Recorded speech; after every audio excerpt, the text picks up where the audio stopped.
හරි මේ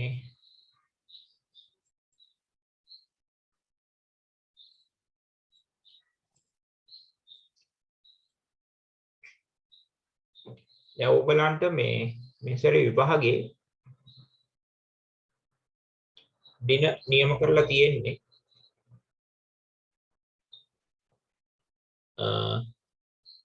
විභාගෙට ඔය කලින් තිබ්බ සිලබස් එක ගත්තොත් 10 11 පාඩම් ඔක්කොම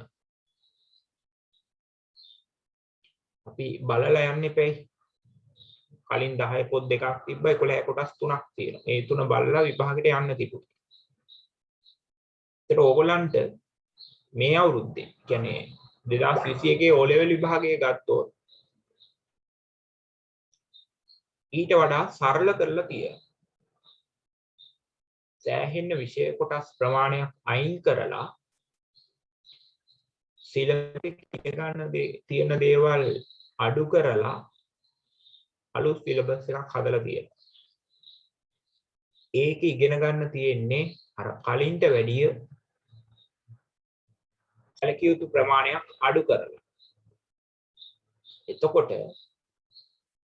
මේ සැරේ විභාගෙ ලියන කවුරු හරි ඉන්නවා නම් ඔයගොල්ලෝ මේ සැරේ ලියන්න. ඔයගොල්ලන්ට ඉගෙන ගන්න තියෙන්නේ ඉතාමත් අඩු ප්‍රමාණයක්. සැලකිය යුතු ප්‍රමාණයක් අඩු කරලා තියෙන හින්දා.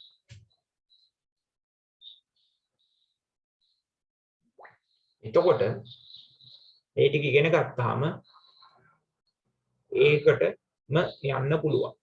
ඒ එකකට යන්න පුළුවන්. හරි. එතකොට අපි මුලින්ම අද දවසේ ඇහෙනව නේද කියන දේවල්? මැසේජ් එකක් දාන්න ඕද කියලා.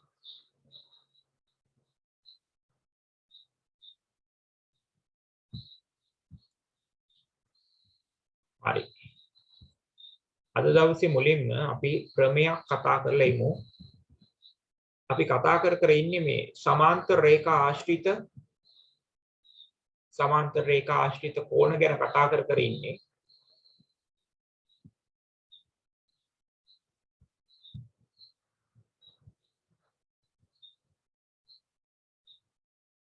එතකොට එතනදී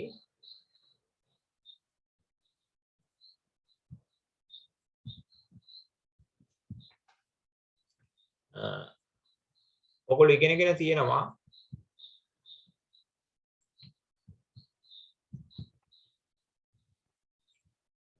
ක්‍රමේවල් දෙකක් සමාන්තර රේඛා ආශ්‍රිතව. එකක් තමයි සමාන්තර රේඛා දෙකක් තීරයක් රේඛාවකින් ඡේදනය වුණාම හැදෙන පළවෙනි දවසේ කලින් සතියේ ඉස්සෙල්ලා සතිය ඉගෙන ගත්තා.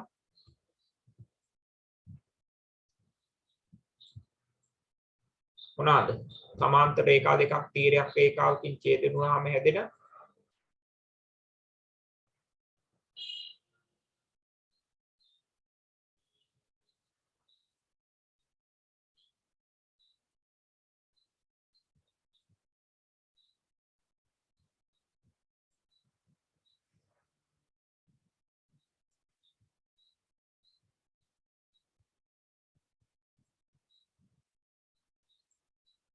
F හැඩේ කෝණ. ඒ කියන්නේ අනුරූප කෝණ සමානයි කියන එක. F හැඩේ කෝණ අනුරූප කෝණ සමානයි කියන එක ඉගෙනගෙන තියෙනවා.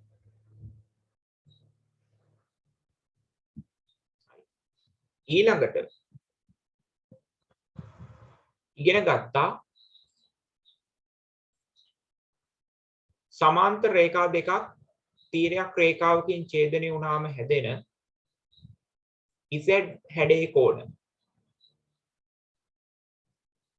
Z හැඩේ කෝණ. ඒ කියන්නේ ඒකාන්තර කෝණ. Z හැඩේ කෝණ ඒ කියන්නේ ඒකාන්තර කෝණ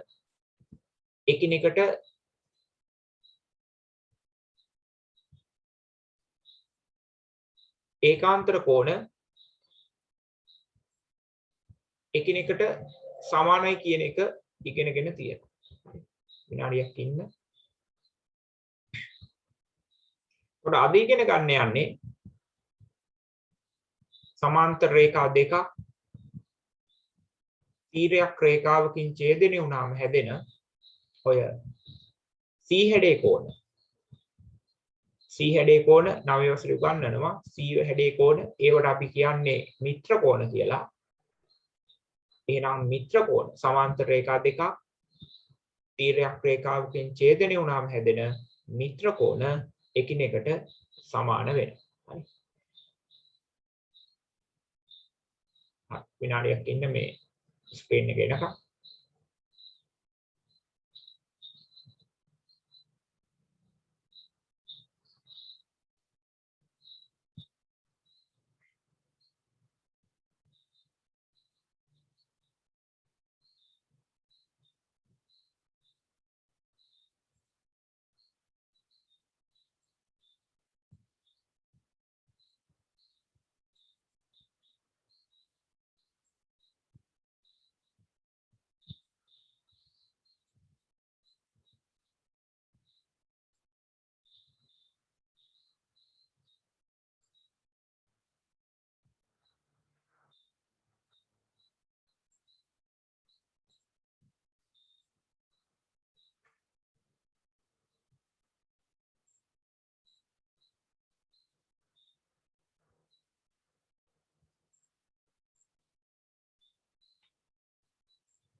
හරි. මේ රේඛා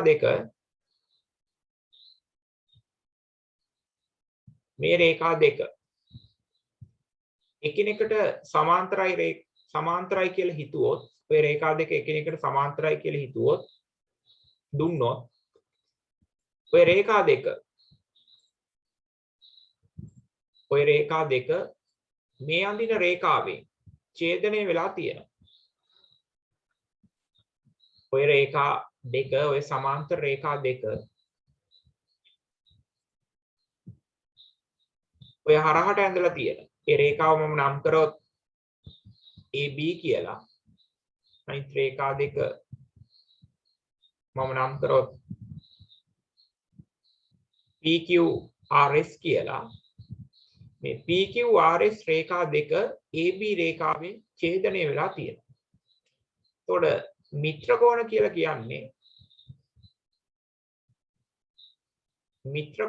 කියන්නේ C හැඩේ කෝණ වලට.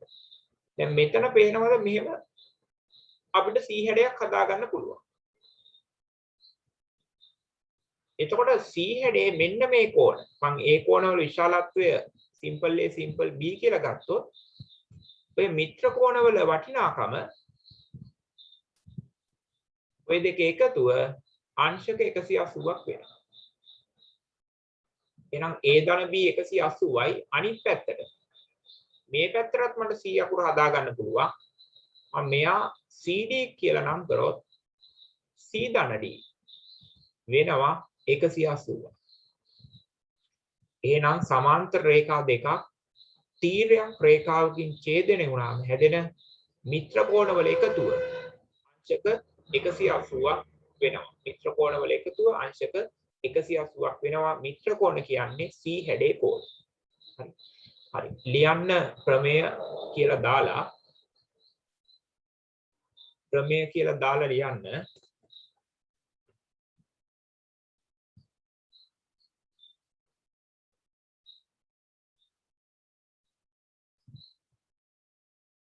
ප්‍රමේය කියලා දාලා ලියන්න.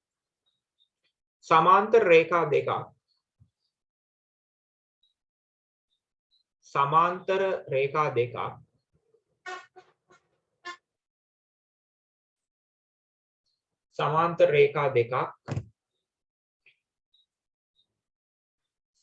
තීරයක් රේඛාවකින්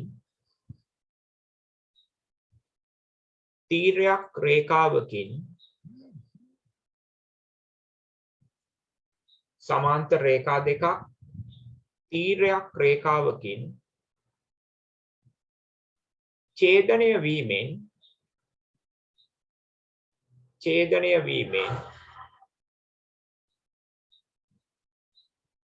සෑදෙන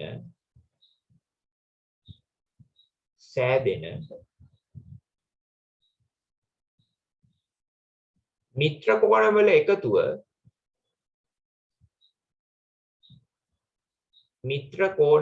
එකතුව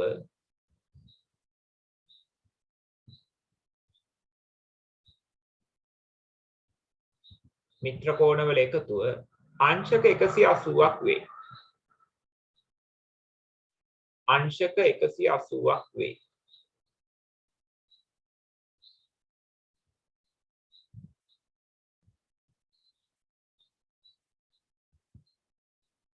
C හැඩය තමයි මිත්‍ර කෝණ කියලා කියන්නේ. වරහන් ඇතුලේ C හැඩය ලියා ගන්න. ඒකාන්තර කෝණ Z, අනුරූප කෝණ F, මිත්‍ර කෝණ C.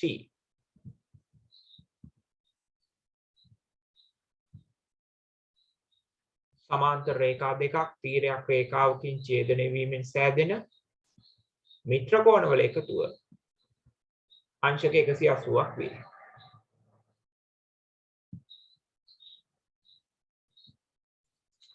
හරි. රූපය ඇඳ ගන්න. මේ ටික ලියා ගන්න. රූපය ඇඳගෙන ස්ක්‍රීන් එකේ තියෙන ටික ලියා ගන්න.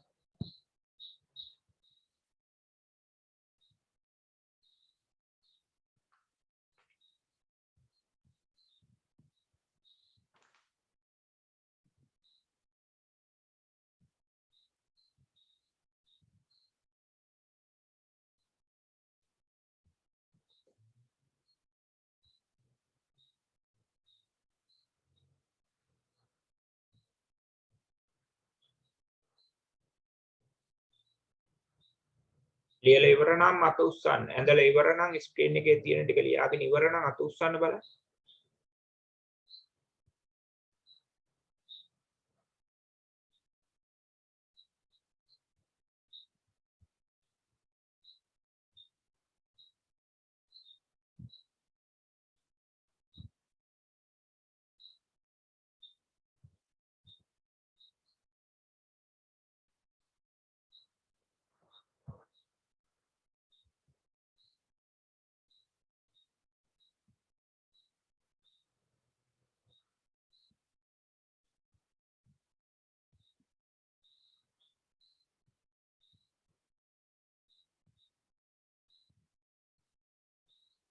ලියලා ඉවරයි නම් අත උස්සන්න.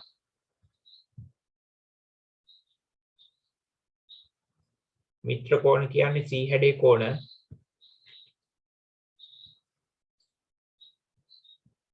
ඔය දෙන ප්‍රමේයවල ටික මුලින් ඉඳලා හරියට ලියාගෙන පාඩම් කරගන්න. හරි.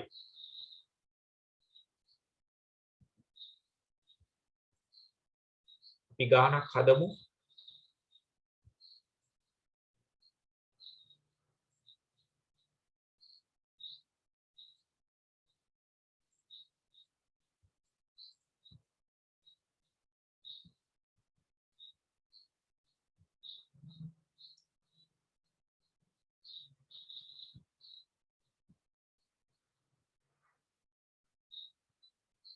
හරි. x0 වල අගය හොයන්න බලන්න. මම පළවෙනි ගානින් හදන්නම්. දැන් මේ දෙන්නගේ එකතුව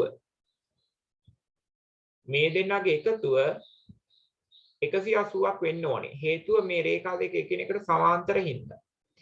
එහෙනම් ලියන්න පුළුවන් අපිට x0 එකතු කිරීම 115 වෙනවා 180ක්. එහෙනම් x0 වල අගය හොයන්න. එතනින් මේ 115 මේ පැත්තට ගෙනියන්න. එතකොට 180 අඩු කිරීම 115. එහෙනම් x0 වල අගය 180 වෙන් 115ක් අඩු කරාම අංශක 65ක් වෙනවා. x0 අංශක 65. හරි. ඒක හදාගන්න. හදලා මේ දෙන ගාන හදන්න.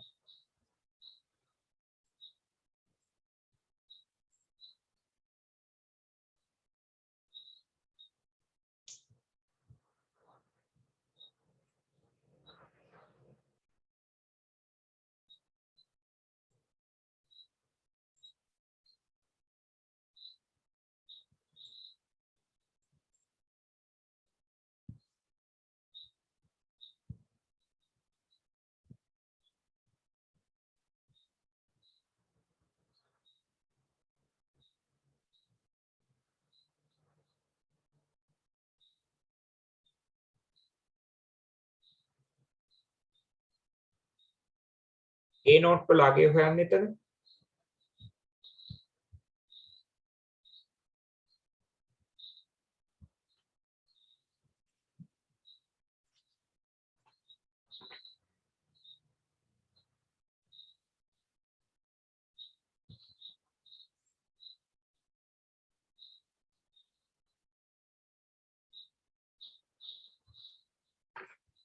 උත්තරේ එවන්න.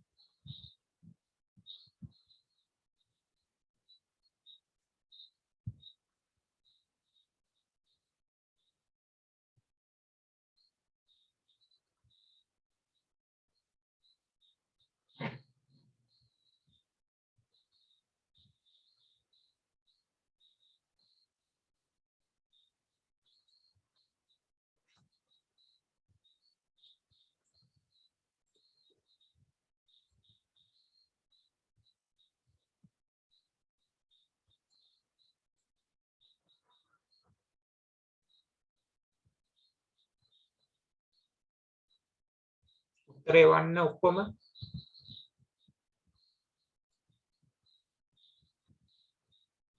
අසින්දු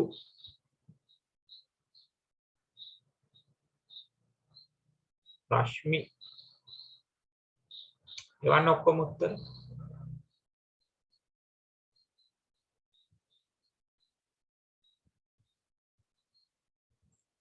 හරි. එහෙනම් මෙතනදී මේ කෝණයයි මේ කෝණයයි සම්පූර්ණ කෝණය. ඒ දෙක එකතු 180ක් වෙන්න ඕන. ඒ කියන්නේ මේ සම්පූර්ණ කෝණය කියන්නේ ඒ එකතු කිරීම 25. මේ කෝණය 110යි. එහෙනම් ඔය තුනේම එකතුව 180ක් වෙන්න ඕන. මේකනේ සමාන්තර රේඛා දෙක. එහෙනම් මෙතන ඒ එකතු කිරීම 25 110යි 135යි. එහෙනම් ඒ වල අගය 180න් අඩු කරන්නේ 135ක්. ඒ වල අගය අංශක 45යි. ඒ වල අගය අංශක 45යි. 85 නෙවෙයි.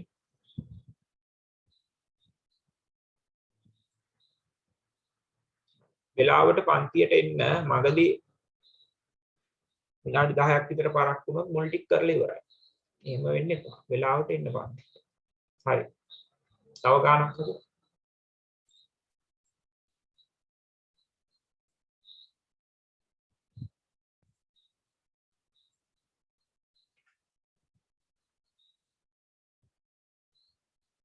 රූපානින්න.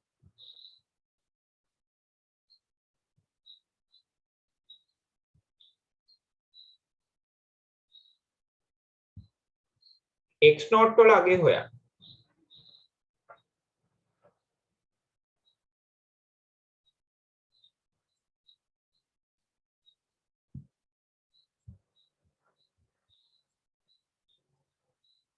x නෝට් වල අගය හොයන්න බලන්න.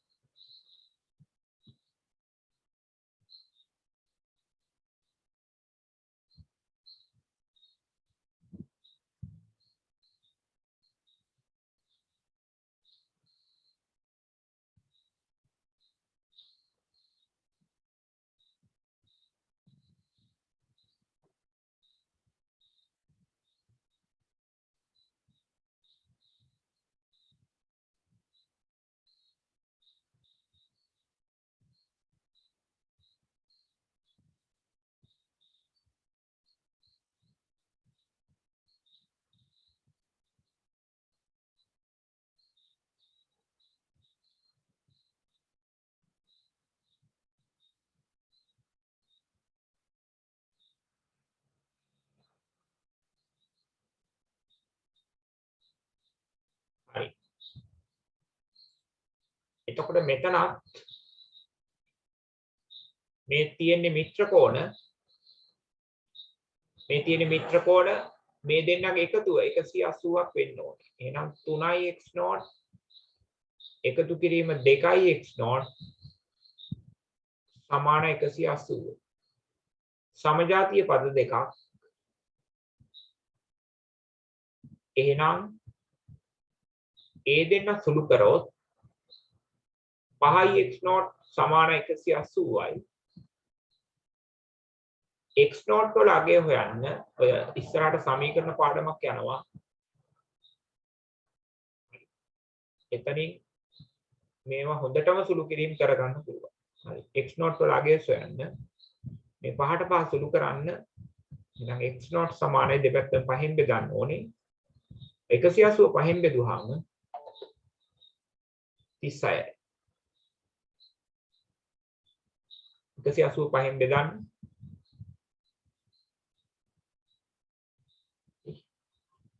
අපි දීර්ඝ බෙදීමේ ක්‍රමයට නොයා බලමු 5 වරක් 1යි 1ට 5 වනේ 18ට 5 ව 3යි 3 වරක් 5 15යි 18න් 15ක් අඩු කරාම 3යි 3යි බිඳුවයි 30යි 30ට 5 ව 6යි දැන් 8යි 5න් කැපුවාම 36යි උත්තරේ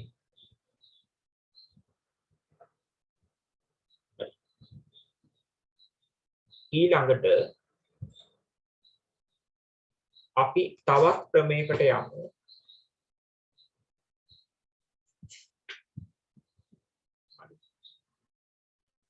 ඕගොල්ලන්ට උගන්වලා තියෙනවනේ ත්‍රිකෝණයක අභ්‍යන්තර කෝණ තුනේ එකතුව කීයක් කියලාද ත්‍රිකෝණයක අභ්‍යන්තර කෝණ තුනේ එකතුව කීයක් කියලාද උගන්වලා තියෙන්නේ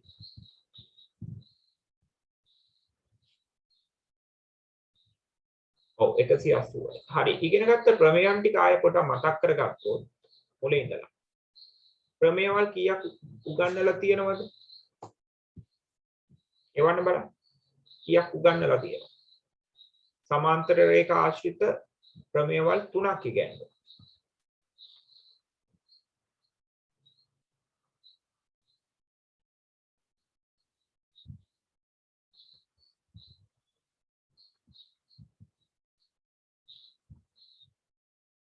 අන්තිමට කරේ සමාන්තර රේඛා ආශ්‍රිත ප්‍රමේයවල 3ක් කරා ඔක්කොම කීයක් කරාද කියලා එවන්න බලන්න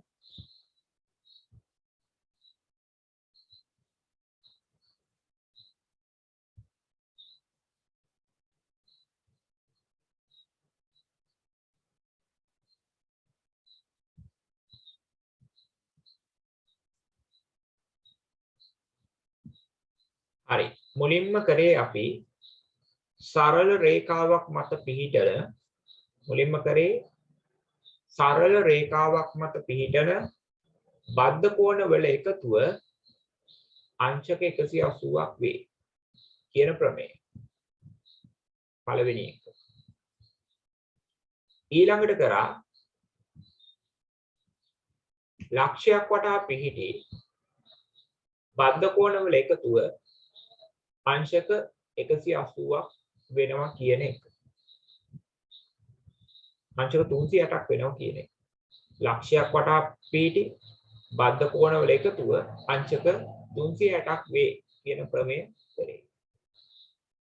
ඊළඟට අපි කරා සරල රේඛා දෙකක් ඡේදනය වීමෙන් සෑදෙන ප්‍රතිමුඛ කෝණ එකිනෙකට සමාන වේ කියන ප්‍රමේය. ඊළඟට අපි කරා ත්‍රිකෝණයක අභ්‍යන්තර කෝණවල එකතුව අංශක 360ක් වේ කියන ප්‍රමේය. ත්‍රිකෝණයක අභ්‍යන්තර කෝණවල එකතුව අංශක 180ක් වේ කියන ප්‍රමේය කරා. ත්‍රිකෝණයක අභ්‍යන්තර කෝණවල එකතුව අංශක 180ක් වේ කියන ප්‍රමේය කරා. ඊළඟට සමද්විපාද ත්‍රිකෝණ සම්බන්ධ ප්‍රමේය අපි කරේ. ත්‍රිකෝණයක සමාන පාද වලට සම්මුඛ කෝණ සමාන වේ කියන ප්‍රමේයක් කරා. ඒකේ අනිත් පැත්ත ත්‍රිකෝණයක කෝණ දෙකක් සමානයි නම් ඒ සමාන කෝණ වලට සම්මුඛ පාද සමානයි කියන ප්‍රමේය කරා. ඊළඟට සමාන්තර රේඛා ආශ්‍රිත කෝණ අතර තියෙන සම්බන්ධතාවයන් ඉගෙන ගත්තා. සමාන්තර රේඛා දෙකක් තීරයක් රේඛාවකින් ඡේදනය වුණාම හැදෙන ඒකාන්තර කෝණ Z හැඩේ කෝණ ඒව එකිනෙකට සමානයි කියන එක ඉගෙන ගත්තා. ඊළඟට සමාන්තර රේඛා දෙකක් තීරයක් රේඛාවකින් ඡේදනය වුණාම හැදෙන F හැඩේ කෝණ අනුරූප කෝණ ඒව එකිනෙකට සමානයි කියන එක ඉගෙන ගත්තා. ඊළඟට අද එක සමාන්තර රේඛා දෙකක් තීරයක් රේඛාවකින් ඡේදනය වුණාම හැදෙන C හැඩේ කෝණ මිත්‍ර කෝණ එකිනෙකට සමානයි කියන එක. මිත්‍ර කෝණ වල එකතුව අංශක 180යි කියන එක ඉගෙන ගත්තා. ඔය ටික නේද ඉගෙන ගත්තේ.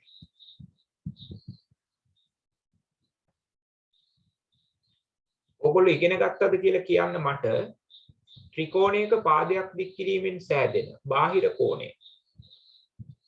මේ අභ්‍යන්තර සම්මුඛ කෝණ දෙක එකතුවට සමාන වේ කියන ප්‍රමේය ඉගෙන ගත්තද?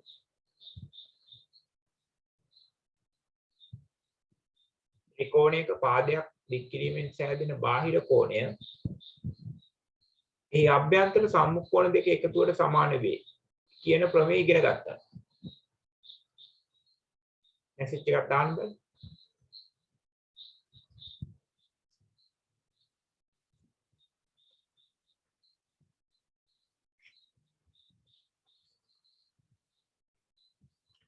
මෙතර ඉගෙන ගත්තද ඒක? මේ පන්ති. සංජය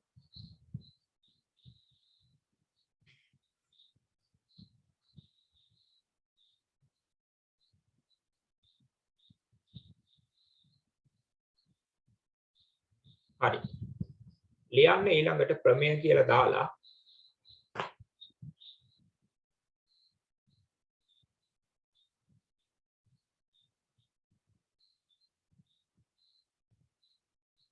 ඔය නම හරියට දාගෙන එන්න අයින් වෙලා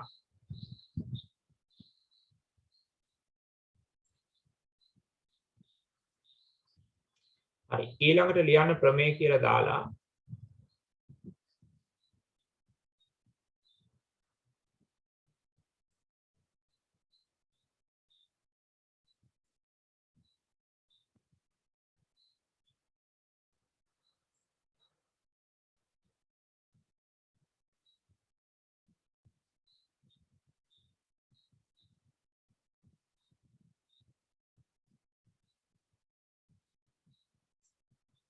ලියන්න ප්‍රමේය කියලා දාලා ලියන්න ත්‍රිකෝණයක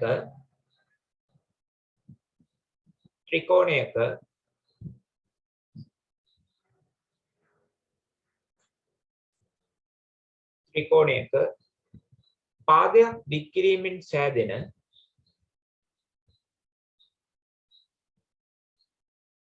ත්‍රිකෝණයක පාදයක් දික් කිරීමෙන් සෑදෙන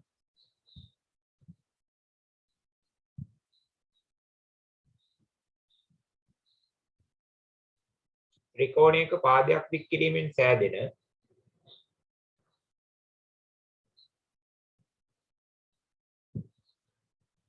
බාහිර කෝණය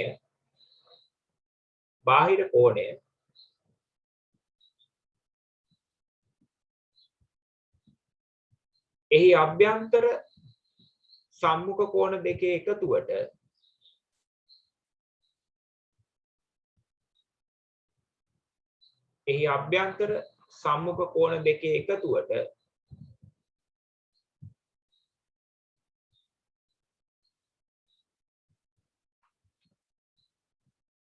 සමාන වෙයි.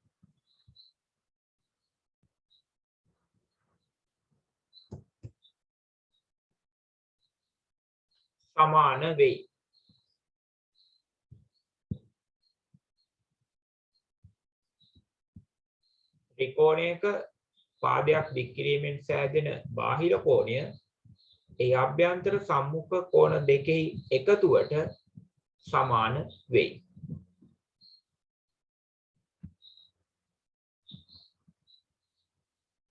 හරි. එතකොට අපි මෙතනදී මුලින්ම දැනගන්න ඕනේ මේ බාහිර කෝණයක් කියන්නේ මොකක්ද කියන එක. මේ තියෙන්නේ ත්‍රිකෝණයක්. ඒ ත්‍රිකෝණේ ඕනෑම පාදයක් දික් කරා.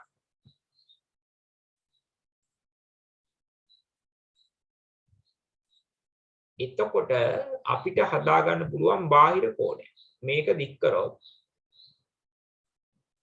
මේ දික් කරපු පාදය සහ නිල් පාටින් පේන්නේ දික් කරපු පාදය ඒක සහ මේ ත්‍රිකෝණයට අයත් පාදයකි.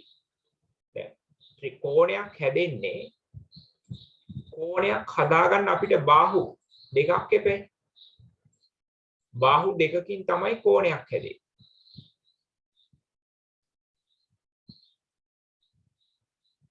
බාහුව දෙකකින් තමයි කෝණයක් හැදෙන්නේ. එහෙනම් මෙතනදී බාහිර කෝණය කියලා කියන්නේ මේ දික් කරපු පාදය සහ නිල් පාට පාදය සහ මේ ත්‍රිකෝණයට අයත් පාදය. ඒ කියන්නේ මේ රතු පාට පාදය. ඇසුරෙන් හැදෙන මෙන්න මේ කෝණය තමයි බාහිර කෝණය කියලා කියන්නේ. පාදයක් දික් කිරීමෙන් සෑදෙන බාහිර කෝණය කියන්නේ මේ කෝණය.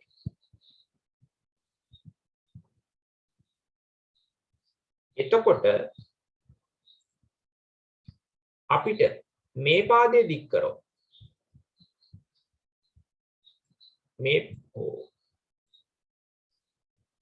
මේ පාදය දික් කරත් ඔය පාදය දික් කරත් බාහිර කෝණයක් හදාගන්න පුළුවන්. එතනදී මේක බාහිර කෝණය වෙයි. ඕනම පාදයක් දික් කරන්න පුළුවන්.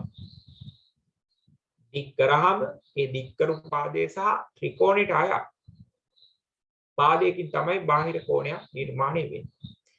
එතකොට බලන්න මෙන්න මේ කෝණයේ වටිනාකම x නම් මේ කෝණයේ වටිනාකමත් x වෙනවා හේතුව ඒවා ප්‍රතිමුඛ කෝණ හින්දා. ඒ කෝණ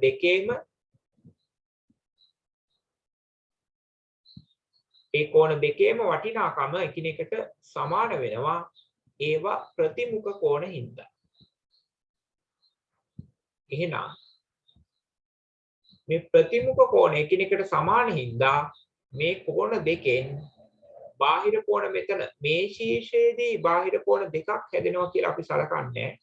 මේ කෝණ දෙක එකිනෙකට සමාන හින්දා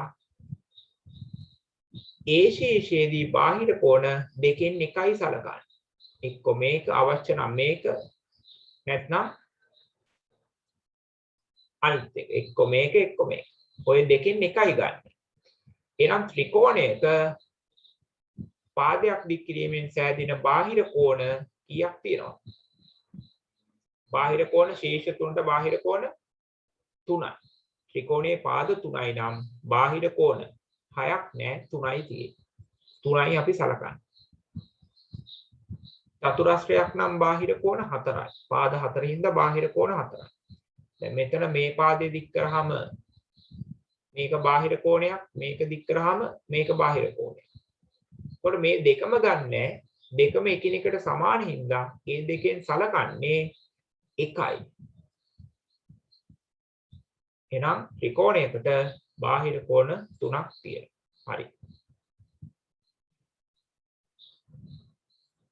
ක්‍රමයට අනුව කිව්වේ ත්‍රිකෝණයක පාදයක් දික් කිරීමෙන් සෑදෙන බාහිර කෝණය. ඒ අභ්‍යන්තර සම්මුඛ කෝණ දෙක එකතුවට සමානයි කියලා කිව්වා. එහෙනම් මේ බලන්න මම පාදයක් දික් කරා හදාගත්ත බාහිර කෝණය. මම එයාව නම් කරොත් එයාගේ වටිනාකම a කියලා නම් කරොත් ලිව්වොත් ඔය a වල අගය සමාන වෙන්නේ මේ කෝණයේ වටිනාකම b, මේ කෝණයේ වටිනාකම c කියලා ලිව්වොත් මේ a වල වටිනාකම සමාන වෙන්නේ b එකතු කිරීම c ට. ඒකයි ඔය ප්‍රමේයෙන් කියන්නේ. බාහිර කෝණයේ වටිනාකම මේ බාහිර කෝණයට අදාළ මෙන්න මේ කෝණය කියන්නේ එයාගේ අභ්‍යන්තර කෝණය. අභ්‍යන්තර සම්මුඛ කෝණ දෙක කියන්නේ එකක් මේක, මෙයාට සම්මුඛ කියන්නේ ඉස්සරහෙන් තියෙන කෝණ. එකක් මේක, එකක් මේක. එකක් මේක, එකක් B, අනිත් එක C.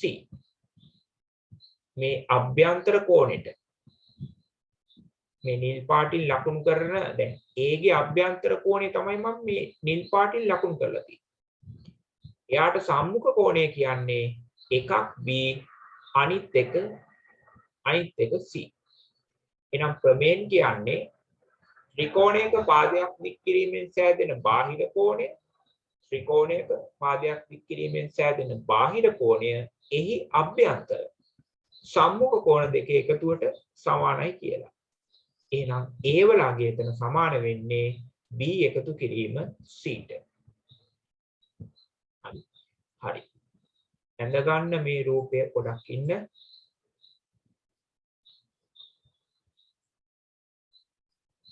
හරි. මේ රූපය ඇඳ ගන්න. ඇඳලා මේ කොටු කරලා තියෙන එක ලියා ගන්න.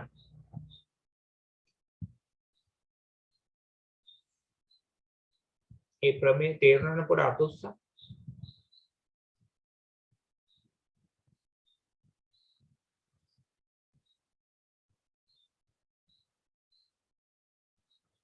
ඔය අත උස්සන් නැති ළමයි කීප දෙනෙක් ඉන්නවා. මම හිතනවා අත කැඩිලා ඇති කියලා. කිසිම නැහැ ප්‍රතිචාරයක් දක්වන්න.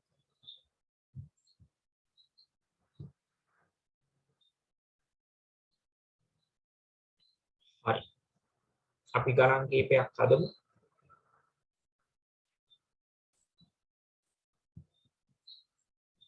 දැන් ඕගොල්ලන්ට මේ සැරේ විභාගේ සෑහෙන්න විෂය කරුණු අඩුයි. හැම විෂයකම විෂය කරුණු අඩු කරලා තියෙන්නේ. විද්‍යාව, සිංහල හැම විෂයකම. ඒ හින්දා මේ දැන් ඉඳලා වැඩ කරා A9කට යනවා කියන එක බොහොම ලේසි වැඩක්.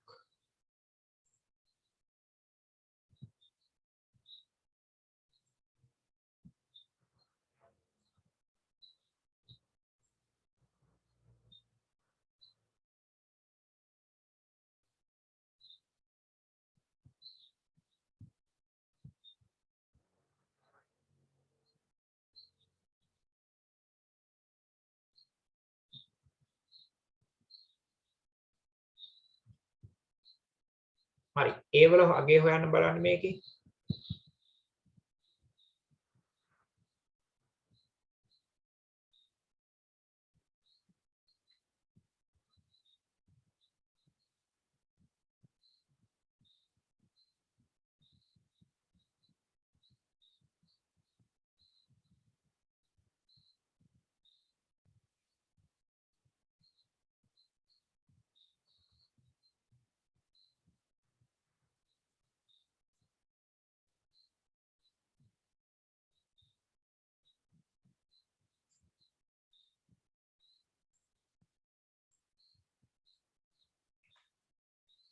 උත්තරේ 1.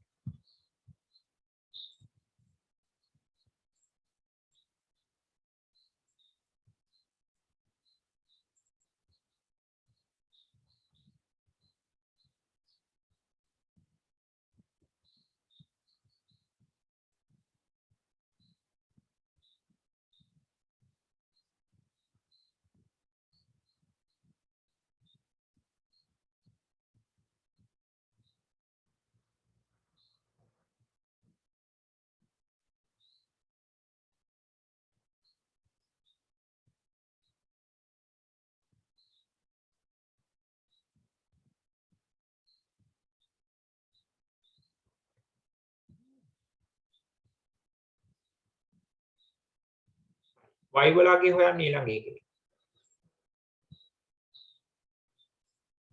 හරි. මෙතනදී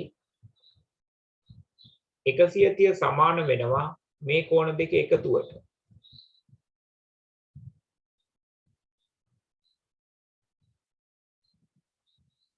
130 සමාන වෙනවා ඒකතු කිරීම 70ට.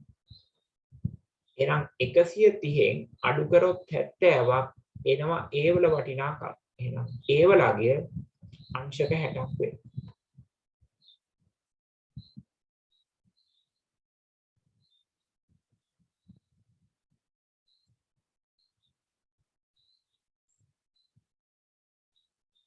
ඊළඟට මේක හදන්න.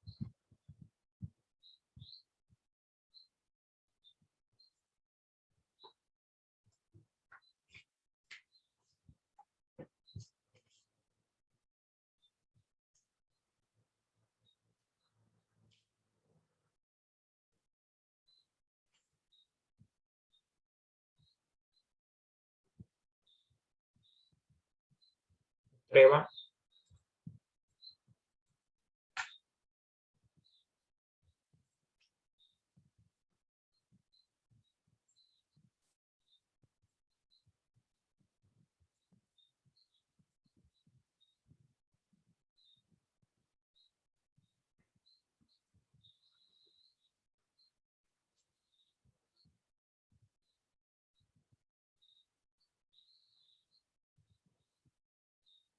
උත්තරේ වන්නේ මොකක්ද?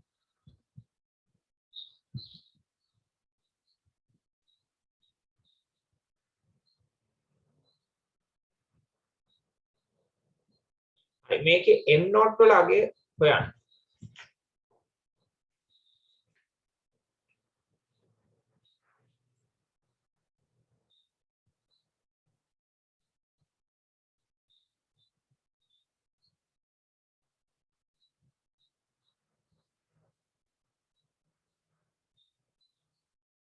මේ සංජය උත්තරේ වන්න.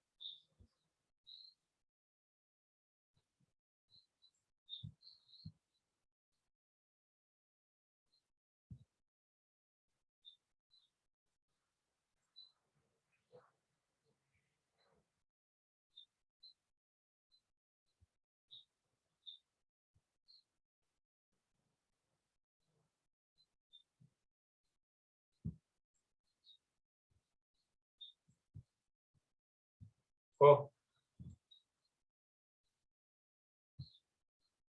හරි. මෙතනදී මේ බාහිර කෝණය. එයාගේ අභ්‍යන්තර සම්මුඛ කෝණ දෙක මේ දෙක. එහෙනම්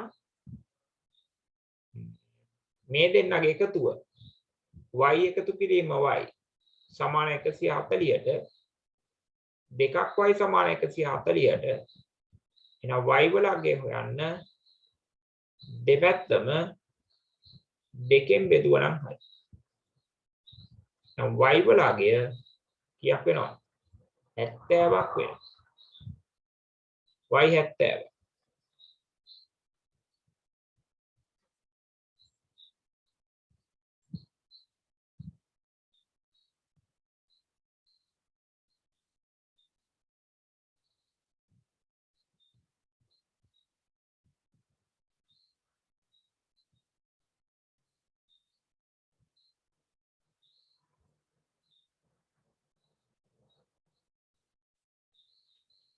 මෙතන තියෙන්නේ 130.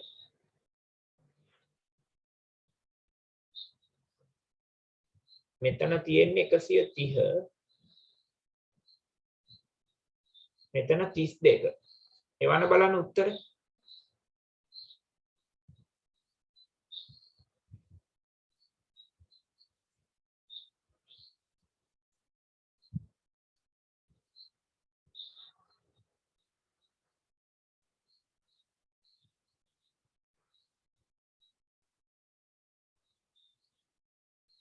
අන්තිමට දීපු ගානට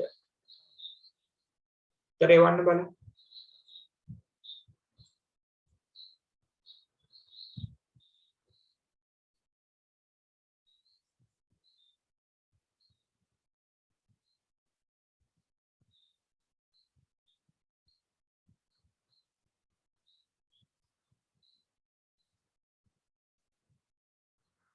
සිය දෙක වැරදි 82 වැරදි 82 හරි 102 වැරදි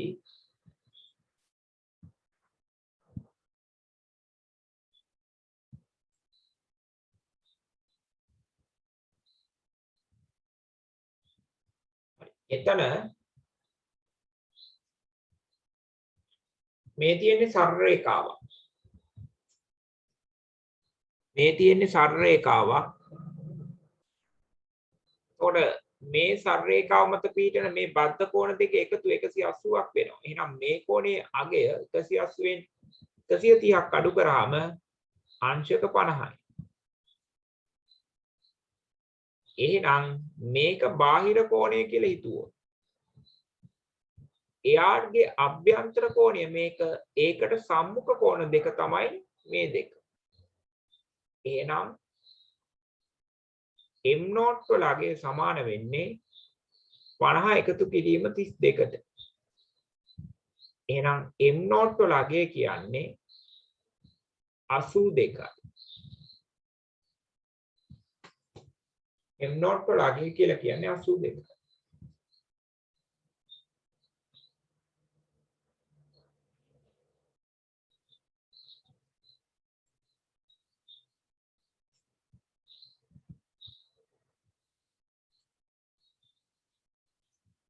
ඒක තේරුණා අතුස්සා?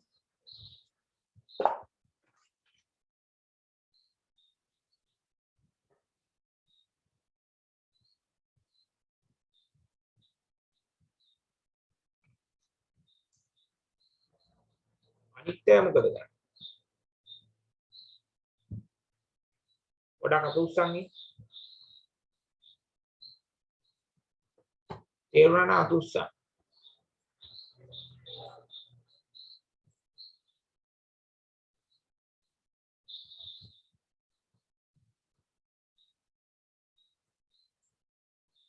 හරි.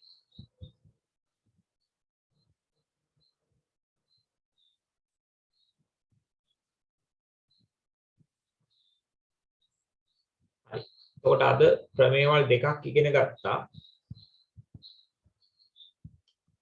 අපි ඊළඟට ඔය සංඛ්‍යාත ව්‍යාප්ති වල ගණන් කීපයකට යමු. එතකොට මේ දක්වා භාග අපි සාකච්ඡා කරලා ඉවරයි. ඊළඟට සමුච්චිත සංඛ්‍යාත වක්‍රය අපි සාකච්ඡා කරලා ඉවරයි. පරිමිතිය වර්ගඵලය සාකච්ඡා කරලා ඉවරයි. ඊළඟට සාමූහික සංඛ්‍යාත ව්‍යාප්ති සහ අසමූහික සංඛ්‍යාත ව්‍යාප්ති කතා කරලා ඉවරයි. ප්‍රමේයවල යම් තාක් දුරකට සාකච්ඡා කරලා ඉවරයි. හරි.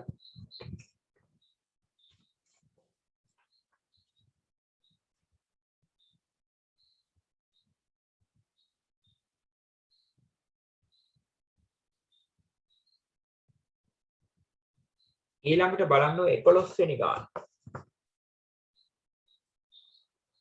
11 වෙනි ගාන සංඛ්‍යාත ව්‍යාප්ති වල මධ්‍යන්‍ය සෙවීම සම්බන්ධ ගණන් වල 11 වෙනි ගාන බලන්න.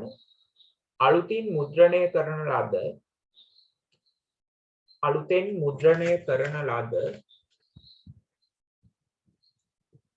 පොතක පිටු 40 පරීක්ෂා කිරීමේදී සොයාගත් මුද්‍රණ දෝෂ පිළිබඳ තොරතුරු පහත සංඛ්‍යාත ව්‍යාප්තිය දැක්වේ. අලුතෙන් මුද්‍රණය කරන ලද පොතක පිටු 40ක් පරීක්ෂා කරාම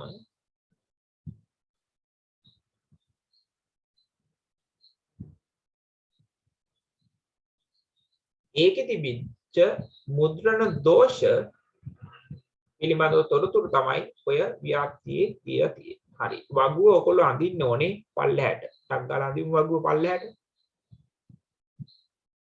හරහට වගුව ගහලා තියෙන්නේ ටක් ගාලා. පල්ලෙහාට වගුව අඳිමු. එතකොට රෝමිලක්කම් එකෙන් කියන්නේ පිටුවක අඩංගු වන මධ්‍යන්‍ය දෝෂ ගණන ආසන්න පූර්ණ සංඛ්‍යාවට ගණනය කරන්න කියලා කියන්නේ. එතකොට කලින් දවසේ අන්තිම දවසේ උපකල්පිත මධ්‍යනේ ඇසුරෙන් ගණන් හදන්න ඉගෙන ගත්තා. ඊට ඉස්සෙල්ලා දවසේ මධ්‍යගය පාවිච්චි කරලා මධ්‍යන්‍ය සොයන්න ඉගෙන ගත්තා. අපි මේ ගාන හදමු උපකල්පිත මධ්‍යනය ඇතුලෙන් නෙවෙයි අනිත් ක්‍රමයට. එහෙම හදනකොට අපිට තීරු 4යි අඳින්න ඕනේ.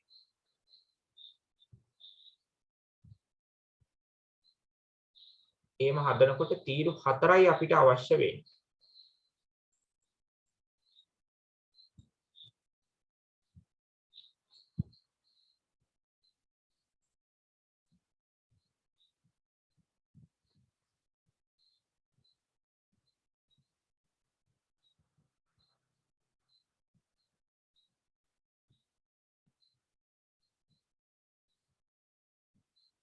පිටුවක අපිට පොඩ්ඩක්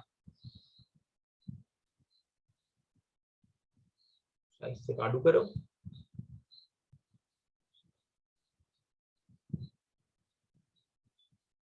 පිටුවක තිබූ දෝෂ ගණන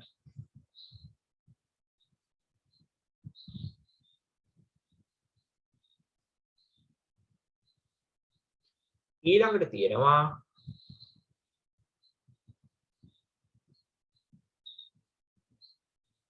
එතන මාතෘකාව නැහැ එතනට දාගන්න පිටු සංඛ්‍යාව මේ ගාන හදන්න ඉස්සෙල්ලා මේ වගුවේ තොරතුරු වලින් කියවෙන්නේ මොකක්ද කියන එක පිළිබඳව දල අදහසක් තනියෙන් කියවලා තේරුම් ගැනීමේ හැකියාවක් තියෙන්න ඕනේ.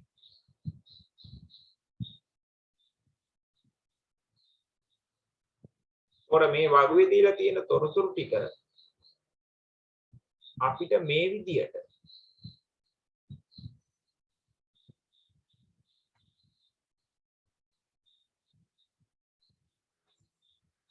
විශ්ලේෂණය කරගන්න පුළුවන්. කොහොමද කිව්වොත් මෙහෙමයි. මුද්‍රණ දෝෂ එක හෝ මුද්‍රණ දෝෂ 1 5 කියන්නේ මොකක්ද මෙතන? පිටුවක තිබුණු මුද්‍රණ දෝෂ 1ක් 2ක් 3ක් 4ක් 5ක් වෙච්ච එකක් හෝ දෙකක් හෝ තුනක් හෝ හතරක් හෝ පහක් හෝ වෙච්ච පිටු තියෙනවා දෙකක්. පිටු දෙකක් තිබිලා තියෙනවා. ඔය පිටු 40 පරීක්ෂා කරනකොට ඊළඟට මේ පන්ති ප්‍රාන්තරයෙන් අදහස් කරන්නේ මුද්‍රණ දෝෂ 6ක් 7ක් 8ක් 9ක් 10ක් 6ක් හෝ 7ක් හෝ 8ක් හෝ 9ක් හෝ 10ක් හෝ තිබ්බ පිටු 5ක් තිබිලා තියෙනවා. ඒ විදිහට මේ වගුවේ දීලා තියෙන තොරතුරු මොනවාද කියන එක විශ්ලේෂණය කරගන්න හැකියාව තියෙන්න ඕනේ.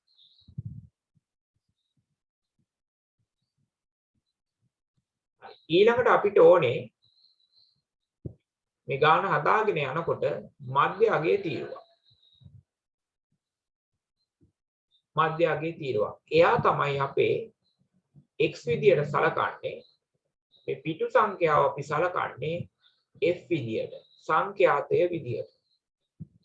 මේ මධ්‍ය අගයේ තීරුව සම්පූර්ණ කරනකොට මේ පන්ති ප්‍රාන්තරයේ දෙපස අගයන් එකතු කරලා දෙකෙන් බෙදුවා නම් හරි. 1යි 5යි 6යි.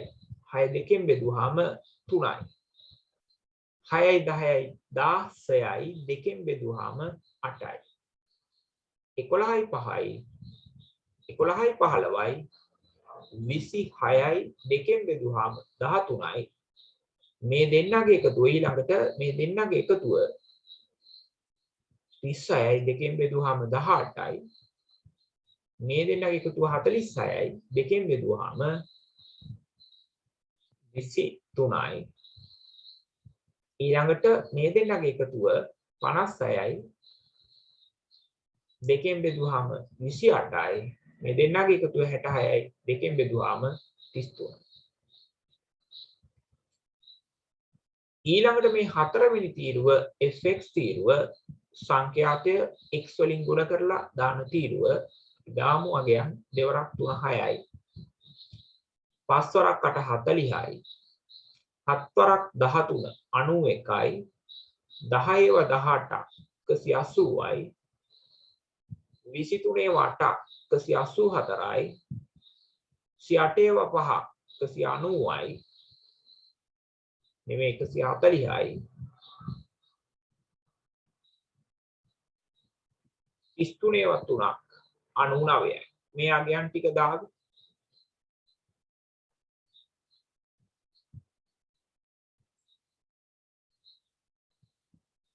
ඔය ටික දාවේ වැරදි තැන් තියෙනවා නම් කියන්න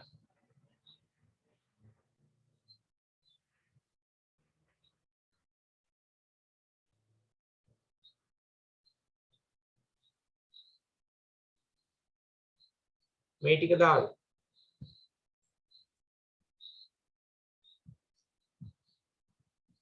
මේ ටික ආව නම් අත උස්සන්න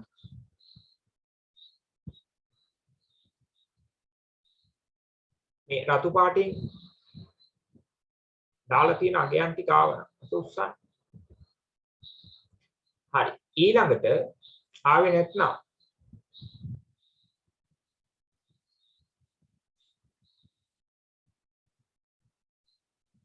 හරි මේ ගාන ගෙදරදී හැදුවා නම් පොඩ අත උස්සන්න ගෙදරදී හැදුවා නම් අත උස්සන්න බලන්න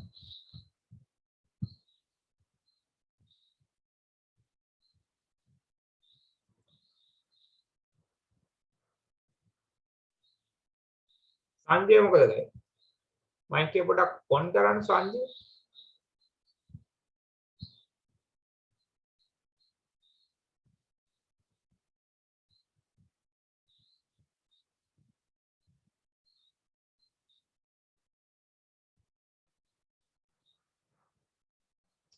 වැඩ කරන්න ඕගොල්ලෝ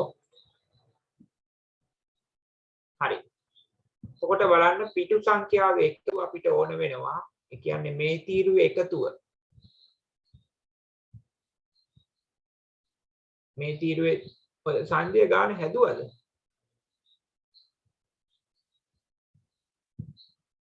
ටයිප් කරලා එවන්න උත්තරේ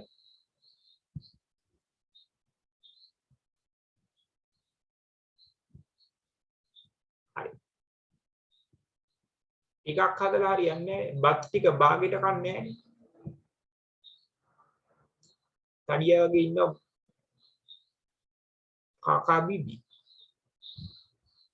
හරි සම්පූර්ණයෙන් හදන්න ඕනේ හරි සංඛ්‍යාතවල එකතුව අපි ගමු 2යි 5යි 7යි 7යි 7යි 14යි 14යි 10යි 24යි 24යි 8යි 32යි 32යි 5යි 37යි 37යි 3යි 40යි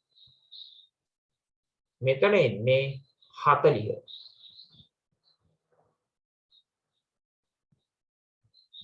මෙතන එන්නේ 40 ඊළඟට fx තීරුව එකතුව මට එවන්න බලන්න fx තීරුව එකතු තනියම එකතු කරලා උත්තරේ එවන්න මම එකතු කරන්නේ ඕගොල්ලෝ එවන උත්තරයක් තමයි මම උතන්ට දාන්නේ එකතු කරලා එවන්න බලන්න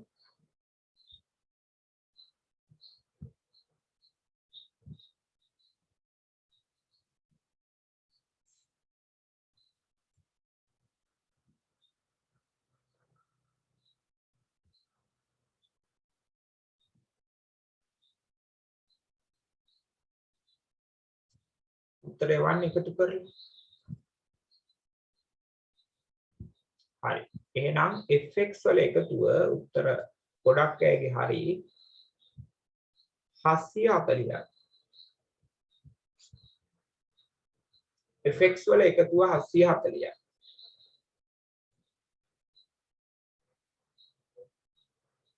එහෙනම් දැන් පුළුවන් අපිට උත්තරයට යන්න මධ්‍යන්නේ දෝෂ මධ්‍යන්නේ දෝෂ ගණන පිටු 40ෙම තියෙන දෝෂ ගාන තමයි මේ ආවේ 740යි. පිටුවක දෝෂ ගාන හොයන්න මේක 40ෙන් බෙදන්න ඕනේ. 40ෙන් බෙදලා එවන්න බලන්න.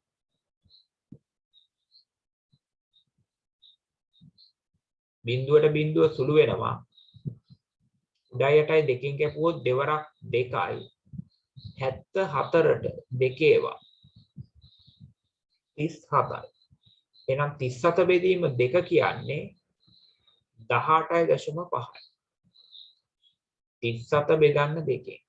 3ට දෙකේව 1යි, 1 වරක් 2 2යි, 3ෙන් 2ක් අඩු කරාම 1යි. 7 ගන්න මෙතනට. 17ට දෙකේව 8යි, 8 වරක් 2 16යි, ඉතුරු 1යි. ගන්න ඉලක්කමක් නැති හින්දා පිට තියලා බිඳුව ගන්න 10ට දෙකේව 5යි, දෙවරක් 5 10යි, ඉතුරු බිඳුව 18.5යි. එහෙනම් මේක ආසන්න පූර්ණ සංඛ්‍යාවට වට යන්න කියලා කියනවා. ආසන්න පූර්ණ සංඛ්‍යාවට වට යනකොට අපි බලන්නේ මේ පළවෙනි දශම ස්ථානය ගැන. එයා 5 හෝ 5ට වඩා වැඩි නම් දැන් 18.5 දෙපැත්තේ ඉන්න පූර්ණ සංඛ්‍යා දෙක අඩු එක 18 වැඩි එක 19. ඔය දෙක අතර තමයි 18.5යි. අපි මේ 18.5 ආසන්න පූර්ණ සංඛ්‍යාවට වට යනකොට මේ පළවෙනි දශම ස්ථානයේ තිත තියලා එන පළවෙනි දශම ස්ථානයේ ඉලක්කම බලන්න ඕනේ 5 හෝ 5ට වඩා වැඩිද 5ට වඩා අඩුද කියන එක. 5 හෝ 5ට වඩා වැඩි නම් මෙයාට ආසන්නම වැඩි පූර්ණ සංඛ්‍යාවට වට යනවා. වැටෙවුවාම නාගේ විදිහට ගන්න අපි 19. එහෙනම් මේක වැටෙවුවාම ආසන්න පූර්ණ සංඛ්‍යාවට උත්තරය 19ක් වෙනවා.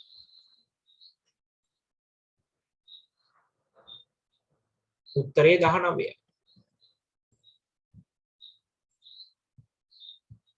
18.5 වට යන්න ඕනේ ආසන්න පූර්ණ සංඛ්‍යාවට. එහෙම වැටෙවුවාම 19යි එතන. දැන් මෙතන 18.4 තිබුණා නම් මෙයා ආසන්න පූර්ණ සංඛ්‍යාවට වටේනකොට පළවෙනි දශම ස්ථානයේ දිහා බලන්න. එයා 5 5ට වඩා වැඩි නම් 19 ගන්නේ 5ට වඩා අඩු නම් 4 ආව නම් ඊට පෙර පූර්ණ සංඛ්‍යාව. ඒ කියන්නේ 18 තමයි වැටෙවුවාම 4 3 2 1 බිඳුව.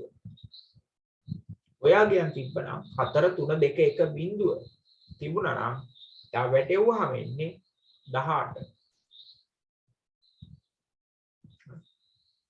ඔය වට යන්න තේරෙනවද අතුස්සන්?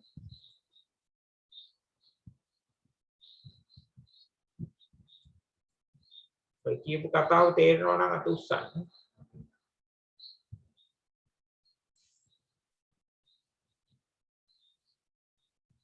හරි. ඒක හරි. එහෙනම් එතන උත්තරේ 19යි. එතකොට අපි ඔය 19 කියන උත්තරයත් එක්ක තමයි ඉස්සරහට අහන ප්‍රශ්න වලට උත්තර දෙන්න ඕනේ මේ ගානේ. ඊළඟට රෝමි ලක්කම් 2.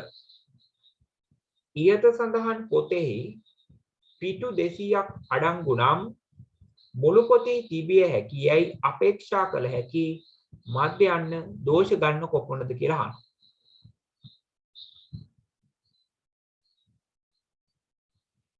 එක පොතක එක පිටුවක 19යි තියෙන්නේ. එහෙනම් පිටු 200ක තියෙන දෝෂ ගාන හොයන්න එකක 19යි නම් 200ක හොයන්න 200ෙන් ගුණ කරන්න ඕනේ. 19 200ෙන් ගුණ කරා. දැන් මේවා හිතෙන් සුළු කරන්න පුළුවන්. මෙතන බිංදු දෙකක් තියෙනවනේ. බිංදු දෙක දාගන්න. 19 දෙකෙන් ගුණ කරලා මෙතනට දාන්න. 19 දෙකක් 38යි. එහෙනම් මුද්‍රණ දෝෂ 3800ක් අපේක්ෂා කරන්න පුළුවන්. 19 200ෙන් ගුණ කරන්න තියෙනවා. මේම ගුණ කරන්නත් පුළුවන්. නවරක් බිඳුව බිඳුවයි නවරක් බිඳුව බිඳුවයි නවරක් දෙක 18යි. එක්වරක් බිඳුව බිඳුවයි එක්වරක් බිඳුව බිඳුවයි එක්වරක් දෙක 2යි. බිඳුවයි බිඳුවයි 8යි 3යි. එහෙම සුළු කරන්නත් පුළුවන්.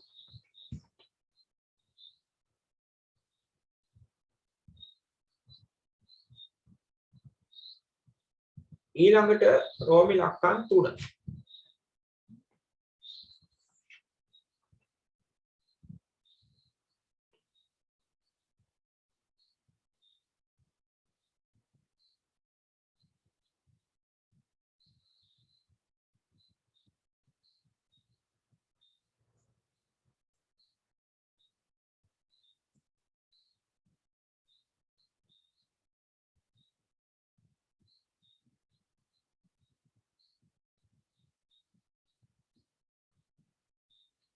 රෝමි ලක්කන් 3ට උත්තරයක් දෙන්න බලන්න.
ඒකට උත්තරයක්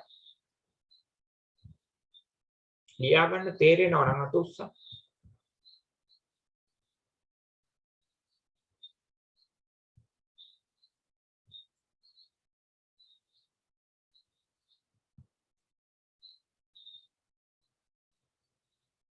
මෙම පොතෙහි මුල් පිටු 40 තුල ඇති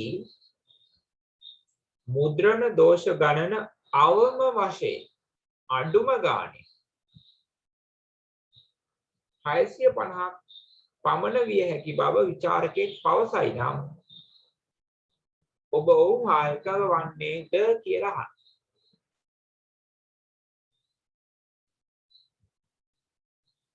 හරි. ඔබ ඔවුන් සහ මග එකඟ වන්නේද කියලා අහන්න.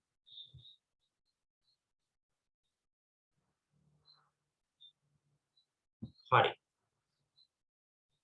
බලමු. දැන් මම මේ මධ්‍යගය තෝරගත්තේ.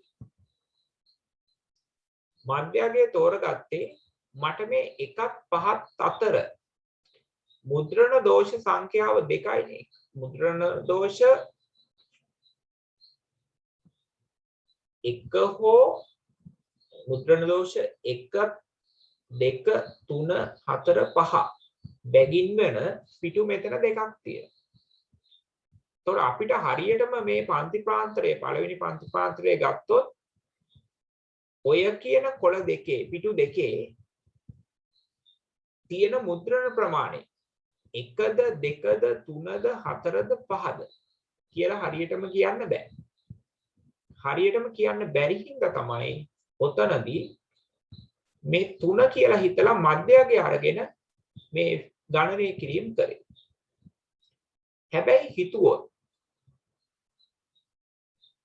මේ කොළ දෙකේ මේ පිටු දෙකේ මුද්‍රණ දෝෂ තියෙන්නේ මේ පන්ති ප්‍රාන්තරයේ පහළ සීමාව කියලා ගත්තොත් එක ගානේ කියලා ගත්තොත් ඊළඟට මේ කොළ පහේ පිටු පහේ තියෙන මුද්‍රණ දෝෂ 6 ගානේ කියලා හිතුවොත්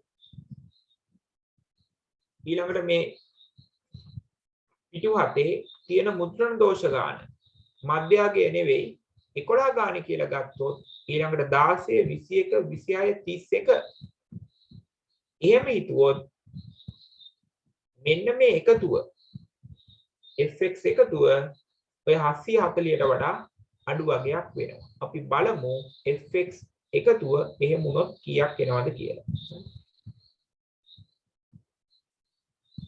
එක ගුණ කිරීම 2.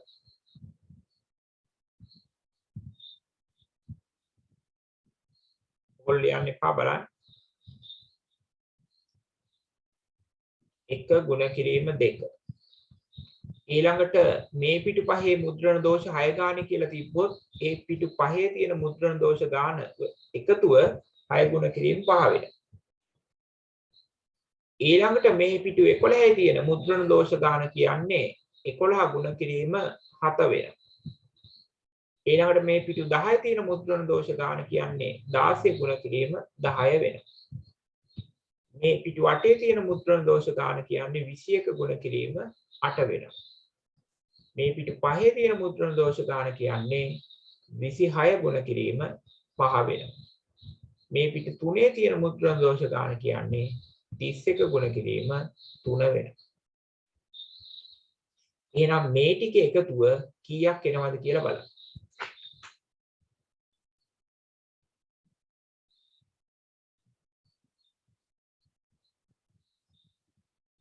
එක් වරක් 2 2යි 6 වරක් 5 30යි 11 වරක් 7 77යි 16 වරක් 10 160යි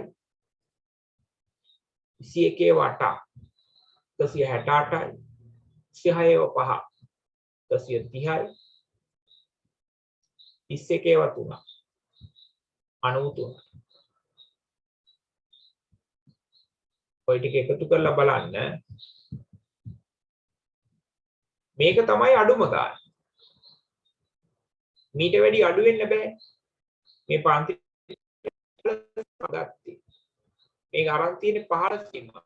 මුද්‍රණ දෝෂ තියෙනවා කියලා සලකලා තියෙන්නේ 15 සීමා. ඔయిత වඩා අඩු වෙන්න බෑ. ඔය එකතුව බලන්න 600 එකතුව බලන්න 650ක්ද ඊට වඩා අඩුද ඊට වඩා වැඩිද කියලා. බලන්න ඔය එකතුව කීයද කියලා.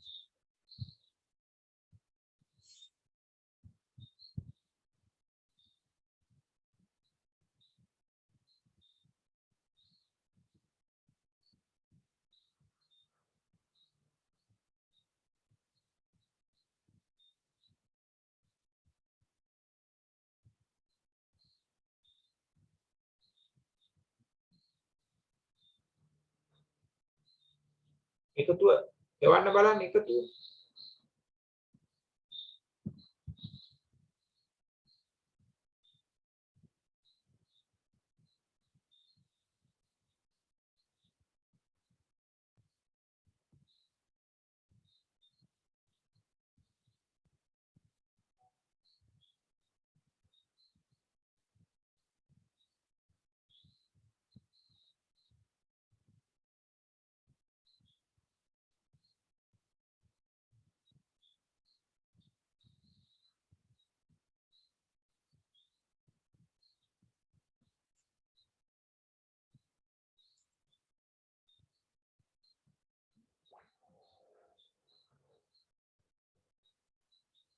එකතුව එවන්න මට. දැන් ඒ එකතුවත් එක්ක තමයි මට මේකට තවදුරටත් පැහැදිලි කරන්න පුළුවන් වෙන්නේ. එවන්න බලන්න ඕක. මම එකතු කරන්නේ නැහැ. ඒවොත් මම තව පැහැදිලි කරන්න ඉස්සරහට නැත්නම් ඔතනින් නවත්තනවා. උත්තරේ වань.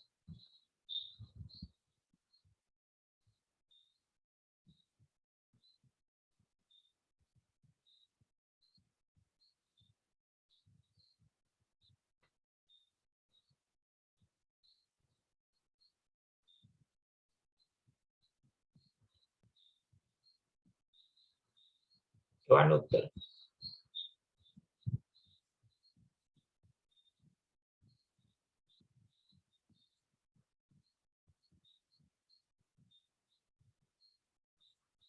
හරි.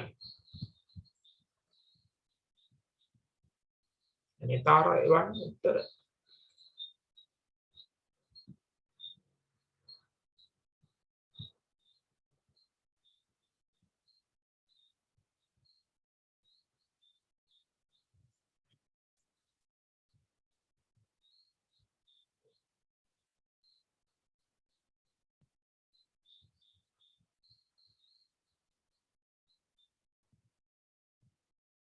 හරි. මේ ටික එකතුව 660යිලු. මට ඒවල තියෙනවා 660ක් කියලා. ඒ උත්තරෙත් එක්ක තමයි මම මේක පැහැදිලි කරන්නේ. දැන් මේගොල්ලෝ ගානේ කියන්නේ මෙම පොතේ මුල් පිටු 40 තුල ඇති මුද්‍රණ දෝෂ ගණන අවම වශයෙන් 650ක් පමණ විය හැකි බව විචාරකයෙක් පවසයි. අපි මෙතන සලකලා තියෙන්නේ මේකේ තියෙන මේ පිටුවල තියෙන්න පුළුවන් අඩුම මුද්‍රණ දෝෂ ගාන. මොකද පහළ සීමාව සලකපු හින්දා. පිටු 40 තියෙන අඩුම මුද්‍රණ දෝෂ සංඛ්‍යාව තමයි ඔය අපි හොයලා තියෙන්නේ. ඒ ගාන අපිට උනේ 660යි. හැබැයි මෙයා කියන්නේ 650යි කියලා. එහෙනම් 650ට වඩා 660 වැඩි. එහෙනම් විචාරකයාගේ ප්‍රකාශය වැරදි. ඔය විදිහට ගණනය කිරීම කරලා අඩුම මුද්‍රණ දෝෂ ගානනේ ඔය හොයලා තියෙන්නේ. ඒක ඔය විදිහට පෙන්වන්න ඕනේ. මේ හොයලා තියෙන්නේ මොල් පිටු 40 ඇති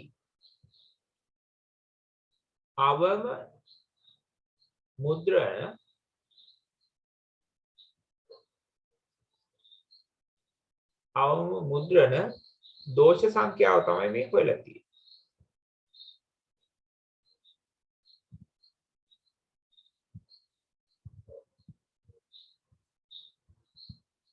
ඒක තමයි 660 උනේ. හැබැයි විචාරකයා කියන්නේ 650යි කියලා තියෙනවා. එහෙනම් එයාගේ ප්‍රකාශය ඒ හින්දා අසත්‍ය වෙනවා. එකඟ වෙන්න බෑ. ලියන්න. අවම මුද්‍රණ දෝෂ සංඛ්‍යාව තමන්ට තේරෙන විදිහට වාක්‍යයක් ලියන්න අන්තිමට. අවම මුද්‍රණ දෝෂ සංඛ්‍යාව 660ක් බැවින්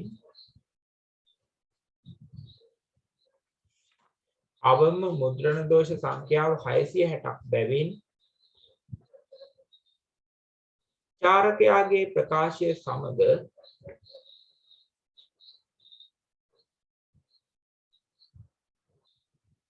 විචාරකයාගේ ප්‍රකාශය සමග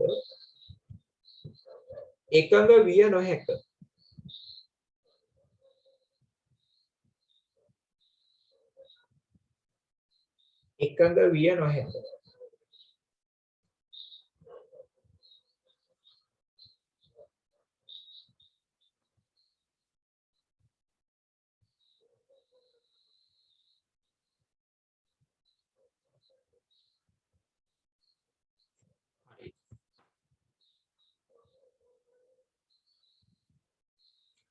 ඊළඟට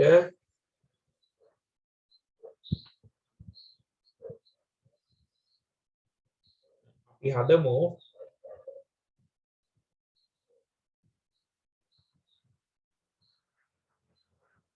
ඔය 13 වෙනි ගාන හදමු උපකල්පිත මධ්‍යමයේ ඇසුරෙන්. ඒ ගාන හැදුවා නම් අත උස්සන්න 13 වෙනි ගාන.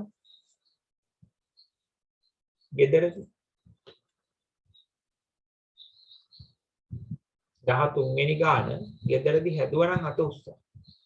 හරි. දැන් හදන්න පටන් ගන්න 13 වෙනි ගාන.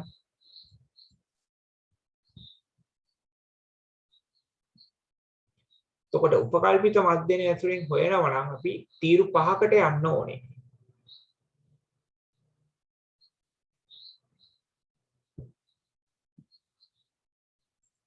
විනාඩි 15ක් දෙන්නම් හදන්න.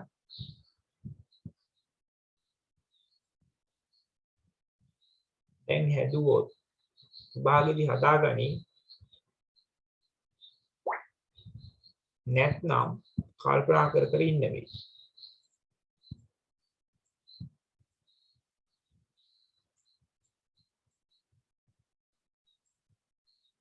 උපකල්පිත මධ්‍යන ඇසුරෙන් හොයන්න. දැන් උපකල්පිත මධ්‍යන ඇසුරෙන් හොයමු අපි අද මේ ගාන. ඕගලන්ට විභාගෙදි දැන් මේ අනිත් ක්‍රමයට හොයන්නත් පුළුවන්.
මේකෙත් අපිට ඕන වෙනවා මධ්‍යගය.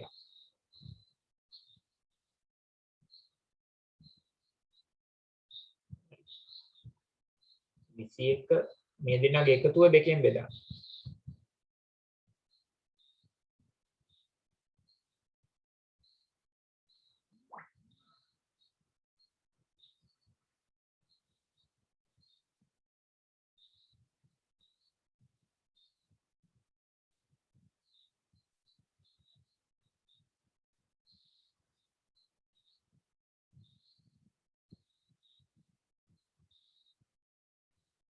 ඊළඟට අපි ගන්නේ අපගමනය. අපගමනය.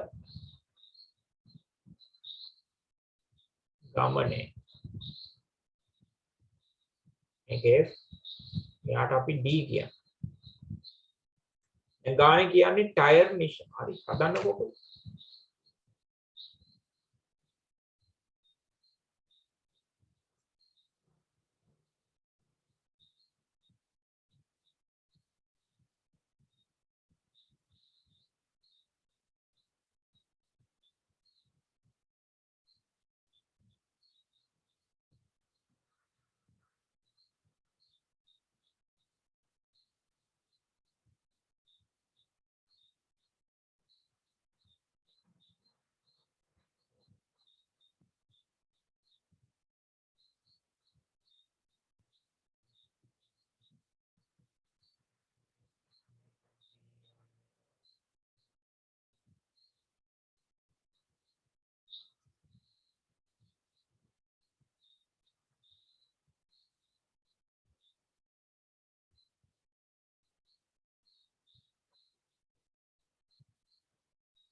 එක හදලා ඉවරයි නම් අත උස්සන්න බලන්න.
එතන පළවෙනියට කියන්නේ මාත පන්තිය මොකක්ද කියලා අහනවා. මාත පන්තිය කියලා කියන්නේ සංඛ්‍යාතයේ වැඩිම වෙලාවට ඊට අදාළ පන්ති ප්‍රාන්තරය. ඒ කියන්නේ 36 ඉරක් 42. දෙක මාත පන්තියේ මධ්‍යයගේ උපකල්පිත මධ්‍යනේ ලෙසගෙන. එහෙනම් මේක තමයි උපකල්පිත මධ්‍යනේ විදියට ගන්න කියලා කියන්නේ. එයා උපකල්පිත මධ්‍යනය ලෙසගෙන අන්ක්‍රමයකින් කියන්නේ උපකල්පිත මධ්‍යනේ ඇරුණාම අපි කලින් කරේ මධ්‍යයගේ අරගෙන සංඛ්‍යාතයෙන් ගුණ කරලා මධ්‍යයන් ඉස්සෙන්නේ. අන්ක්‍රමය කියන්නේ ඒ ක්‍රමය. ඒ ක්‍රමයෙන් ටයර් වල මධ්‍යයන් දාවන දුර. එක ටයර් එකකින් යන්න පුළුවන් සාමාන්‍ය දුර සොයන්න කියලා එතන කියන්නේ. මේ ගාන කියන්නේ ටයර් නිෂ්පාදන සමාගමක් එක්තරා කාණ්ඩයකට ටයර් වර්ග 60ක නියදියක් යොදා ගනිමින් කළ සමීක්ෂණයකදී භාවිතයට නුසුදුසු තත්වයට පත්වීම දක්වා එම ටයර් ධාවනය වූ දුර ප්‍රමාණ පිළිබඳව ලබාගත් දත්ත පහත වගුව දැක්වේ. එතකොට අපි මාත පන්තියේ මධ්‍යයගේ අරගෙන අපගමනය හොයමු. මධ්‍යයන්ෙන් වෙනස් වෙන අගය. හරි. මෙතන බිඳුවයි. අපගමනය එතන බිඳුවයි. 39 අඩු කිරීම 39. ඊළඟට මෙතන 33 අඩු වෙනවා 39. ධන 33 ඍණ 39.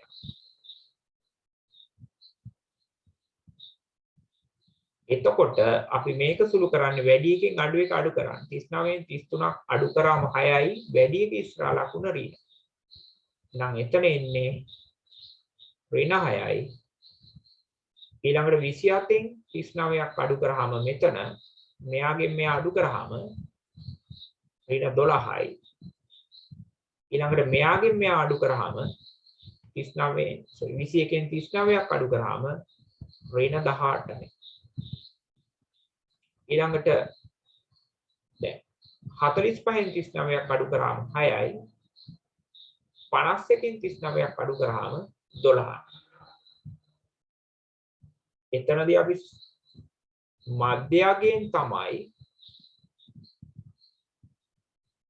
අඩු කරන්නේ උපකල්පිත මධ්‍යනේ.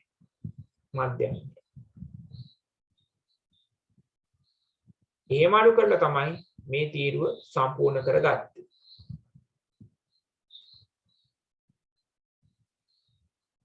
ඊළඟට අපේ මේ තීරුව FD තීරුව.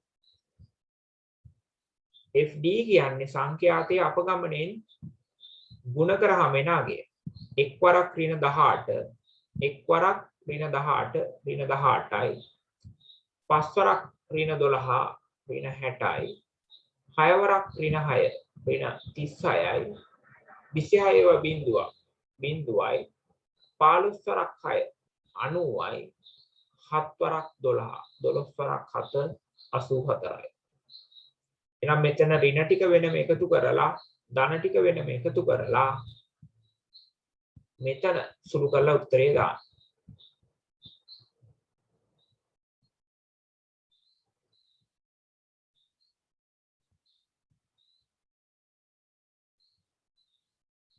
මෙතන ඍණ ටික සුළු කරොත් 8යි 6යි 14න් 4 එකක් ඉතුරුයි 1යි 6යි 7යි 7යි 3යි 10යි අර ඉතිරි විච්ච එකයි 11යි.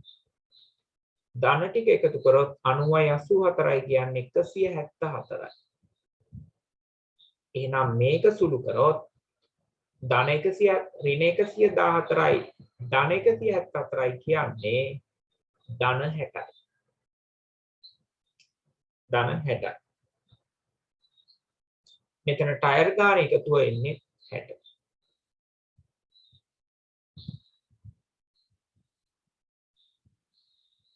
හරි. එහෙනම් දැන් පුළුවන් සැබෑ මධ්‍යනේ හොයන්න. මධ්‍යන්නේ හොයන්න.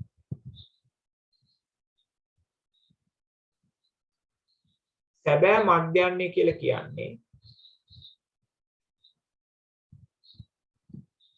අපි උපකල්පිත මධ්‍යනය.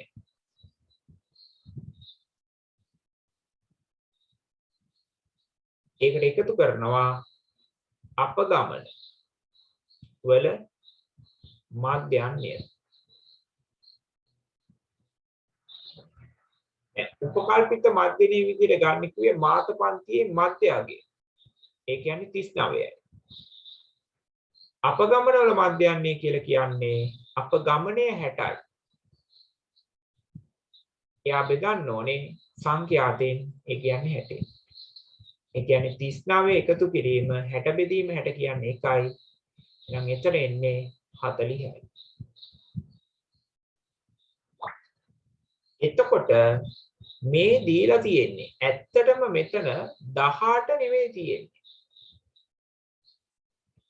ඇත්තටම මෙතන තියෙන්නේ මෙතන කියනවා දුර කිලෝමීටර් 1000 ගුණාකාර වලින් දීලා තියෙන්නේ. එහෙනම් මෙතන 18 නෙවෙයි තියෙන්නේ. ඒක ප්‍රසාරණය කළා ලිව්වොත් 18 10න් ගුණ කරාම 18 10 24000. කොහොමයි ඔක ඇත්තටම තියෙන්නේ. එහෙනම් මේ ආපු උත්තරය අපි 1000න් ගුණ කරන්න ඕනේ. එහෙම 1000න් ගුණ කරාම ටයර් එක මධ්‍යන්නේ ධාවන දුර වෙන්නේ 40 ගුණ කිරීම 1000 ඒ කියන්නේ කිලෝමීටර 40000. එක ටයර් එකකින් යන්න පුළුවන් දුර කිලෝමීටර් 40000.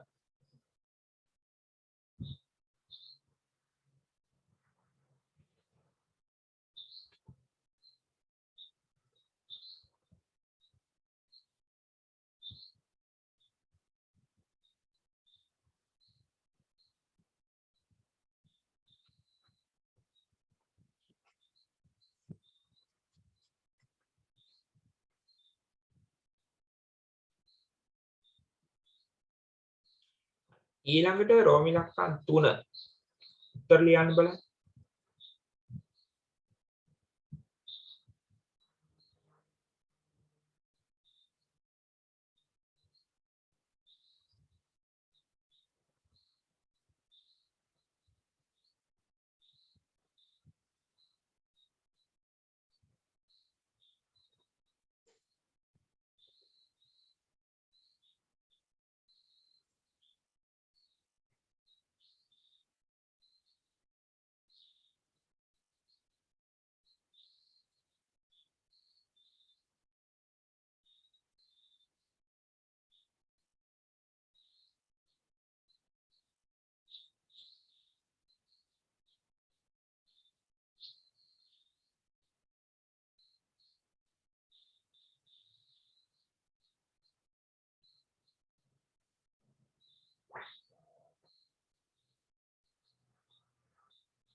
itu ප්‍රෝමිලක්කම් 3ට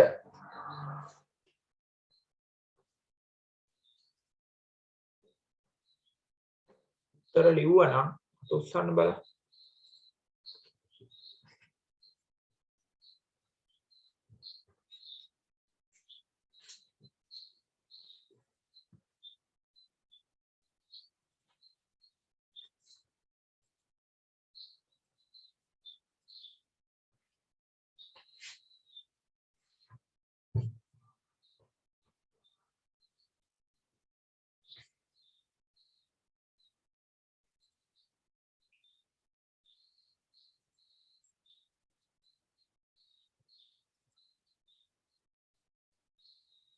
හරි.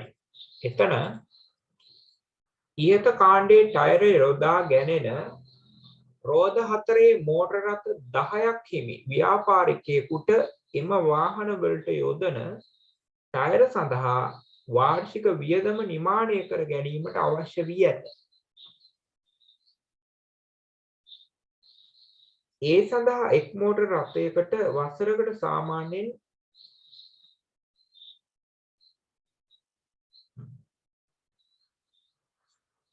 ඉහත කාණ්ඩයේ ටයර යොදා ගැනීම රෝද 4 මෝටර රථ 10ක් හිමි ව්‍යාපාරිකයෙකුට එම වාහන වලට යොදන ටයර සඳහා වාර්ෂික වියදම නිමාණය කර ගැනීමට අවශ්‍ය වී ඇත. එක් මෝටර රථයේ වසරකට සාමාන්‍යයෙන් කිලෝමීටර් 25000ක දුරක් ධාවනය යෙදතැයිද එක් ටයරයක මිල රුපියල් 10000ක් යයිදගෙන වියදම නිමාණය කරන්න කියලා කියනවා. ඒ කියන්නේ දල වශයෙන් වියදම සොයන්න කියලා වෙයි කියන්නේ.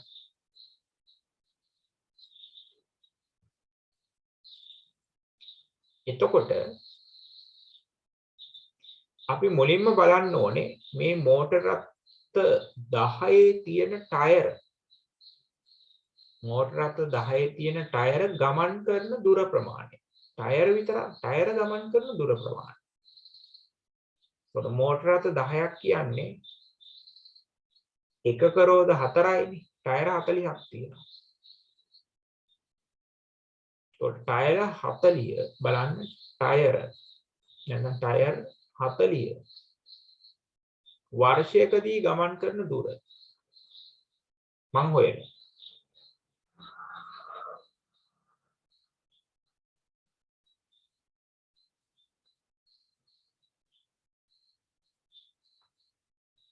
එක කාර් එකක් කිලෝමීටර් 25000 යන්නේ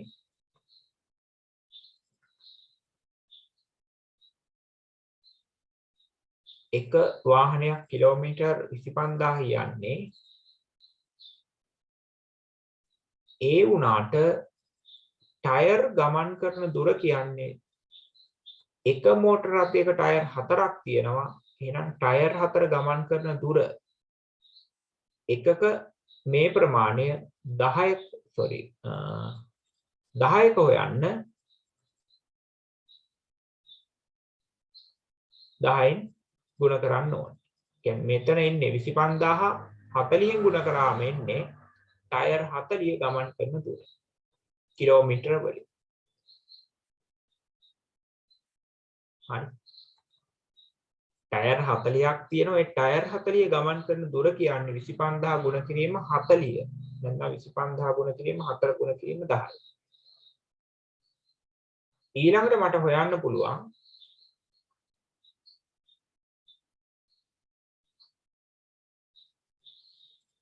එක ටයරයක් කිලෝමීටර් 40000ක් යනවා.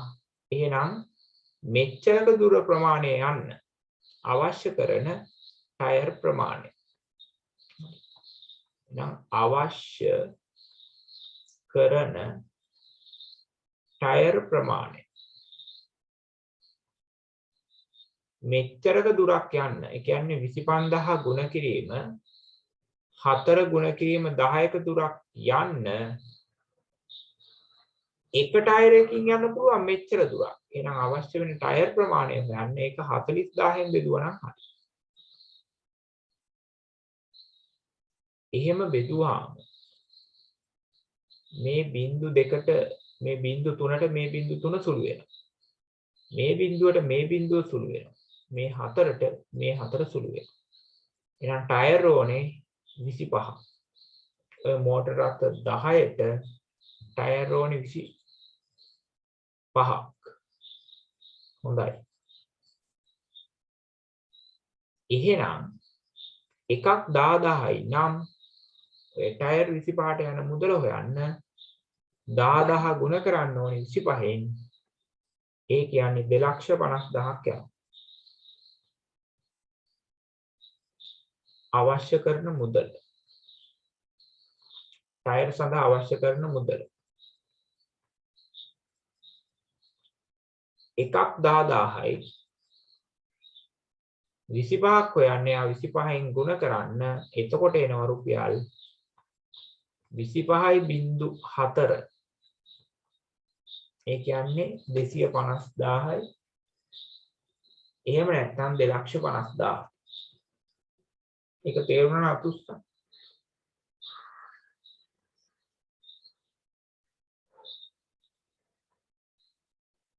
හරි.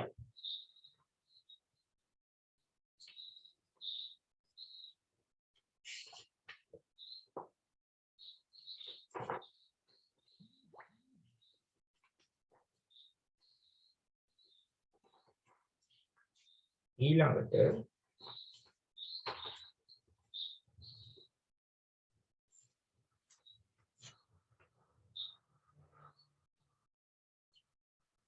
ඔය 9 වෙනි ගාන. හදුම් බලන්න 9 වෙනි ගාන. තනියම හදන්න 9 වෙනි ගාන. කැමති ක්‍රමයකට හදන්න 9 වෙනි ගාන.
හරි.